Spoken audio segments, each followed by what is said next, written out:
जिस तरह मुशर्रफ ने आखिर में जाके एनआरओ दिया पीपल्स पार्टी के ज़रिए सबको, इसी तरह तो अब इमरान खान भी कह रहे हैं कि आप लोगों ने एनआरओ लिया और जनरल बाजवा ने आपको एनआरओ दिया। अगर एनआरओ नहीं मिला था तो इक़्तिदार कैसे मिला और ये सब चीज़ें अब रिवर्स कैसे हो रही है? मेरे वालिद को जो लाहौर हाई कोर्ट से बेल मिली मेरिट पे, वो तब इमरान खान साहब प्राइम मिनिस्टर थे, तो क्या वो इमरान खान साहब ने एनआरओ दिया उनको? फिर सुप्रीम कोर्ट में मामला गया, सुप्रीम कोर्ट के कमेंट्स आप पढ़ें। ख्वाजा साद रफीक साहब को जो बेल मिली सुप्रीम कोर्ट से मेरिट पे मिली, एहसन इकबाल साहब को मेरिट पे मिली, शायद खाकान अब्बासी साहब को मेरिट पे बेल मिली, तो ये एनआरओ है। लेकिन इक़्तिदार तो मेरिट में नहीं मिली ना। आप क्या समझते हैं कि अगर उस वक़्त चौधरी शुजात और बाप पार्टी और MQM अगर इनको इस्टेब्लिशमेंट का इशारा ना होता तो वो इमरान खान को छोड़ के आपके वालिद साहब की तरफ आ सकते थे? बड़ा अच्छा सवाल है। बाप पार्टी और MQM ओपनली और रिकॉर्ड पे कहते हैं कि हमें उस वक्त कॉल्स आती थी जब इमरान खान साहब ने खुद कहा कि जी हमें तो एजेंसियां मैनेज करके देती थी। कहा कि नहीं कहा? आपको पता है इस बात का, कोई इसको डिनाई नहीं कर सकता कि जी पार्लियामेंट से कोई बिल पास कराना होता था तो जी हमें इंटेलिजेंस एजेंसीज को, उस वक्त की जो इंटेलिजेंस एजेंसीज के सरबराहान थे, उनको कहना पड़ता था कि जी फलां इशू पे वोट दिलवाएं, पार्लियामेंट में हमें सपोर्ट दिलवाएं। और आमिर लियाकत मरहूम वो रिकॉर्ड पे हैं कि मुझे टेलीफोन कॉल्स आती हैं। ये जो PDM की कोalition ने वोट ऑफ नो कॉन्फिडेंस करके और गवर्नमेंट बनाई, आज बाप भी यहाँ पे है, MQM भी यहाँ पे है, बताएं किसको कॉल आई? वो भी आज रिकॉर्ड पे है, किसी को कोई कॉल नहीं आई। तो ये तो उन एजेंसियों की मर्जी ना होती तो आपको इक़्तिदार मिल सकता था, आप वापस आ सकते थे। नहीं, मैं आपसे यही तो बात कर रहा हूं कि जिन्होंने वोट दिया और इमरान खान साहब को निकाला, वो उनकी करतूत के ऊपर निकाला और उन्होंने बताया कि जी 4 साल क्या मुल्क की तबाही हुई है और किस तरह से उनको डील किया गया, और पाकिस्तान के जो हालात थे, चाहे फॉरेन पॉलिसी थी, नेशनल सिक्योरिटी थी, पाकिस्तान की इकॉनमी थी, उसकी जो मैनेजमेंट थी, उन्होंने अपना खुद फैसला किया।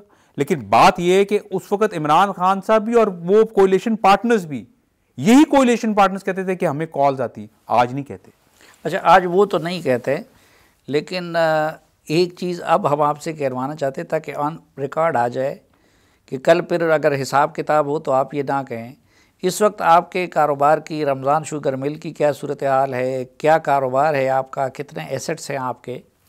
क्योंकि लगता है कि अब आप भी सियासत पे आ रहे हैं तो फिर तो ये मेरे एसेट्स जो हैं, ये रमज़ान शुगर मिल जो है वो मेरे ग्रैंडफादर ने बनाई थी और वो 1991 में वो प्रोजेक्ट लगा था और वो हमें इनहेरिटेंस में मिली और वो अल्हम्दुलिल्लाह मुश्किल हालात रहे पिछले 4 साल, लेकिन हमने उसको चलाने की कोशिश की। बहुत दिक्कत आई उसमें हमें।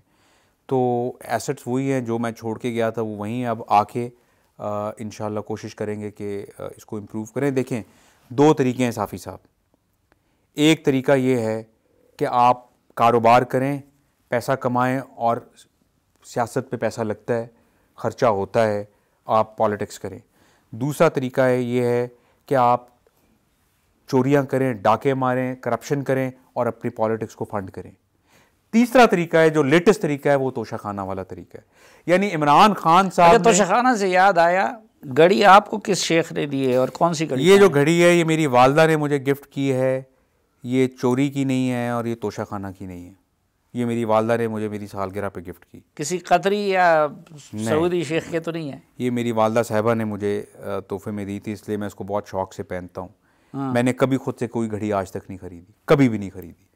2-3 घड़ियाँ मेरे पास और वो सभी मेरी वालदा ने मुझे तोहफे में दी। लेकिन इससे मुझे याद ये आया कि पाकिस्तानी कौम को ये पता होना चाहिए कि 70 साल में इमरान खान साहब ने वो पैसे नहीं कमाए, 70 साल के अपने करियर में, जो उन्होंने अपनी प्राइम मिनिस्ट्री के पहले 2 महीनों में कमा लिए। ये तोशाखाना में जो उन्होंने कार्रवाई डाली, 70 साल के अपने क्रिकेटिंग करियर में या पॉलिटिकल करियर में उन्होंने पैसे नहीं कमाए जो उन्होंने पहले प्राइम मिनिस्टर की 2 महीनों 3 महीनों में कमा लिए। यानी तो दुनिया को लेक्चर देते हैं अमर बिल मारूफ का, रियासत मदीना का। ये कुछ होता है रियासत मदीना में।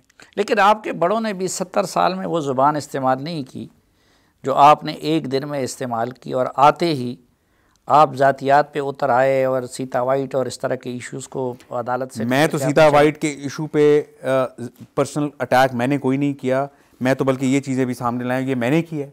ये सन इंग्लैंड का न्यूज़पेपर है, टैबलॉयड है, ये भी सन इंग्लैंड का टैबलॉयड है, ये नेट पे अवेलेबल है, ये मैंने नहीं अपना जो है वो स्टोरीज़ की, 2019 और 20 की स्टोरीज़ हैं। बात ये है साफ़ी साहब कि ज़ातियात की बात नहीं है, ये रियासत मदीना के अमीर बनने की कोशिश करते हैं और रियासत मदीना बना के गए हैं बकौल उनके, और समझते हैं कि ये सबसे बड़े सादिक और अमीन हैं। ये तो पब्लिक इशू है, पब्लिक का इशू है। आज इस्लामाबाद हाई कोर्ट में ये केस फिक्स हुआ है ग्लेरिंगली। दुनिया में देखें, हम नॉमिनेशन पेपर्स भरते हैं जब इलेक्शन लड़ते हैं पॉलिटिशियंस, तो उसमें अपनी कारें और अपनी ज़मीनें और अपने एसेट्स का जिक्र करते हैं। ब्लड से भी बड़ा कोई एसेट है? मुझे बताएं आप, ब्लड से भी बड़ा कोई एसेट है? ब्लड से बड़ा, अपने खून से बड़ा आपका कोई एसेट नहीं होता।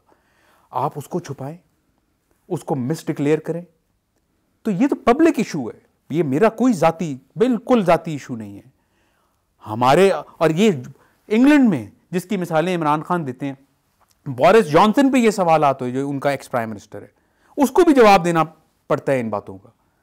तो ये कोर्ट में केस है। हम चाहते हैं कि खान साहब अपनी सदाकत और अपनी अमानत कौम के सामने बताएं और कोर्ट से फैसला लें उस पर।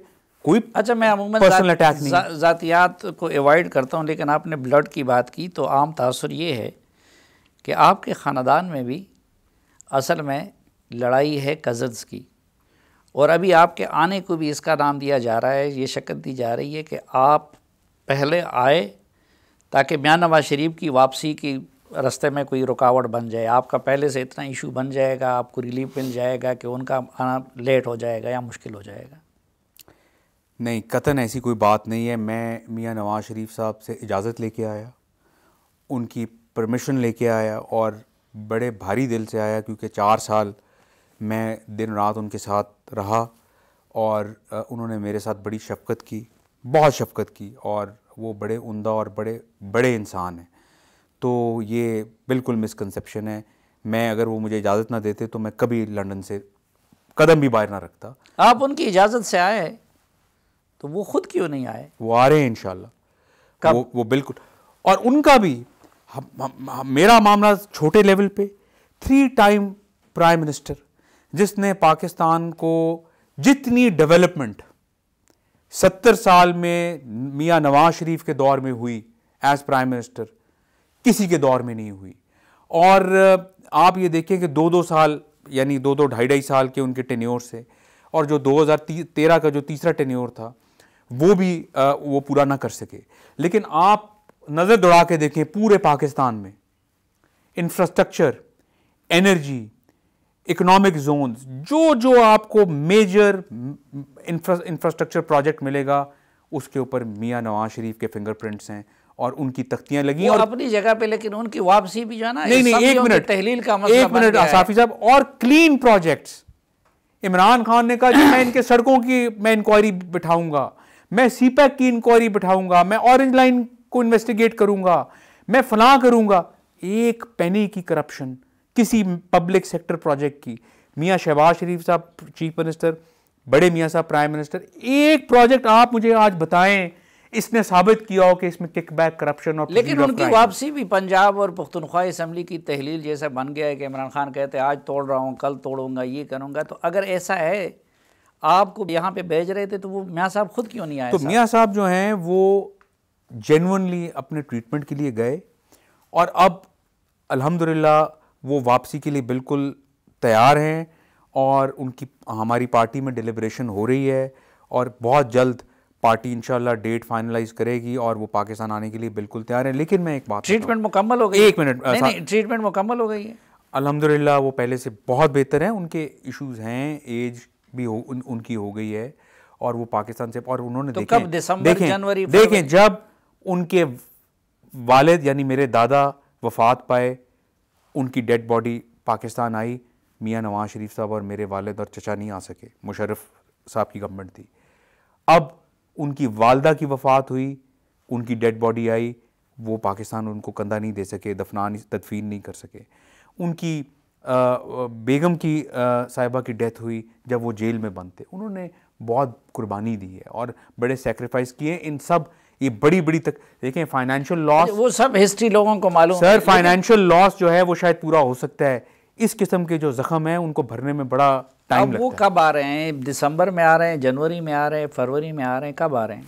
मेरा ख्याल है कि बहुत जल्दी आ रहे हैं और फर्म डेट जो है वो क्योंकि पार्टी अनाउंस करेगी, लेकिन आपकी और मेरी तवक्को से पहले आएंगे। सेहत अब ठीक है, ट्रीटमेंट मुकम्मल हो गई है? बेहतर है, अल्लाह का शुक्र है, बहुत बेहतर है। ट्रीटमेंट उनका कुछ चीज़ों का अभी भी चल रहा है, लेकिन बेहतर है अल्हम्दुलिल्लाह। मैं इस पे यानी फिर यहाँ पे मेरी वो है कि मैं नहीं, मैं कुछ और, एक मिनट, सॉरी, लेकिन मैं कुछ और कह रहा था कि आप हर चीज़ इंपोर्ट कर सकते हैं, लीडर्स इंपोर्ट नहीं कर सकते। हम लीडरशिप को एग्जाइल्स में भेज देते हैं, फांसियां लगा देते हैं, जेलों में डाल सकते हैं। आप कहां से लाएंगे लीडरशिप? आपने नवाज शरीफ जिसने पाकिस्तान को सीपैक दिया, पाकिस्तान को न्यूक्लियर दिया, पाकिस्तान को मोटरवेज दी, पाकिस्तान को डेवलपमेंट दी, और उनको आपने जो है पहले 7 साल मुशर्रफ ने एग्जाइल में भेज दिया। अब अपना जो है उनके खिलाफ मुकदमात बना के उनको अपना सिस्टम से आउट किया, एक पॉलिटिकल ऑर्डर को इंस्टॉल करने के लिए उनको डिस्क्वालीफाई किया, और उसके बाद अब वो लंदन में। मुझे बताएं आप कहां से लीडरशिप इंपोर्ट करेंगे? लेकिन इमरान खान साहब का इल्ज़ाम ये है, और बहुत सारे लोग इस पे बिलीव करते हैं मीडिया में भी, कि बीमारी का बहाना बना के जनरल बाजवा ने एनआरओ दे के मियाँ साहब को पहले एक्सपोर्ट किया, और अब जब आप लोगों को एनआरओ मिल गया है, हुकूमत आ गई है, मिलिट्री लीडरशिप चेंज हो गई है, तो अब उनको इंपोर्ट किया जा रहा है।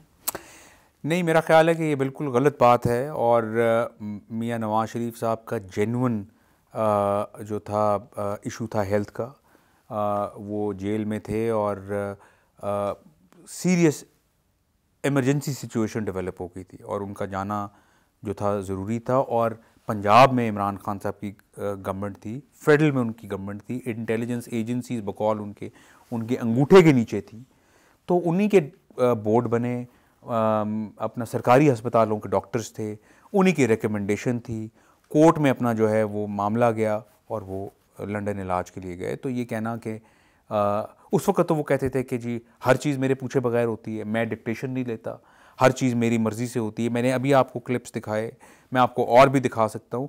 तो ये शख्स जो है ये रॉन्ग नंबर है, रॉन्ग नंबर है, ये कौम को पता होना चाहिए। कौम देख ले, आजकल हर चीज़ जो है वो डिजिटल एज है, सोशल मीडिया पे अवेलेबल है, इसके इतने रॉन्ग नंबर्स हैं कि आप इमेजिन नहीं कर सकते हो। और पाकिस्तान जो है अगर आगे बढ़ना है तो इनका साइफर का जो मामला है, इनका तोशाखाना का जो मामला है, और इनका ये जिसको पर्सनल इशू आप कहते हैं, मैं उसको पब्लिक इशू कहता हूँ, इन तीनों के ऊपर दूध का दूध पानी का पानी होना चाहिए। कौम को इस शख्स के चेहरे का पता लगना चाहिए, तभी मुल्क आगे बढ़े।